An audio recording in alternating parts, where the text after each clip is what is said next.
চট্টগ্রাম বন্দরে কন্টেইনার জট বেড়েছে। প্রায় ৫৩,০০০ ধারণ ক্ষমতা সম্পন্ন বন্দর ইয়ার্ডে এর মধ্যে ৪৪,০০০-এর বেশি কন্টেইনার খালাসের অবস্থায় রয়েছে। এর বাইরে বন্দর কেন্দ্রে ৩০টি বেসরকারি কন্টেইনার ডিপো বা অপরকে ছিল ২২,০০০-এর বেশি কন্টেইনার।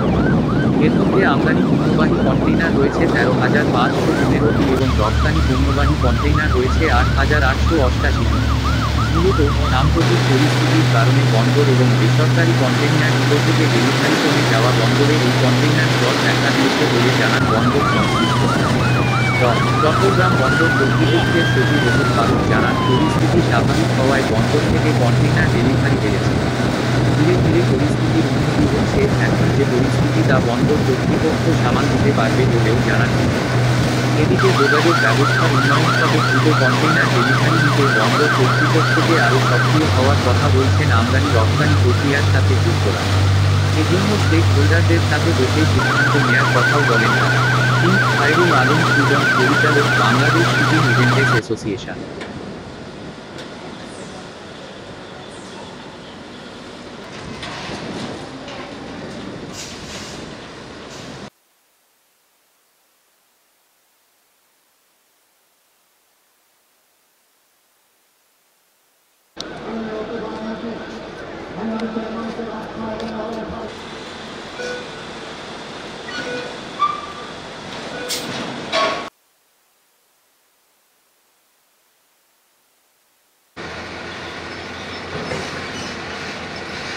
কিন্তু সমস্যা হচ্ছে যে বন্দর থেকে কোনো পণ্য আমদানিকার ডেলিভারি নিতে পারছেন না, সেটাই হলো মূল সমস্যা। এতে করে বন্দরে যেই সকল কন্টেনার জাহাজগুলো আসছে সেই জাহাজগুলোর একটা বিশাল স্তূপ কিন্তু জমে যাচ্ছে।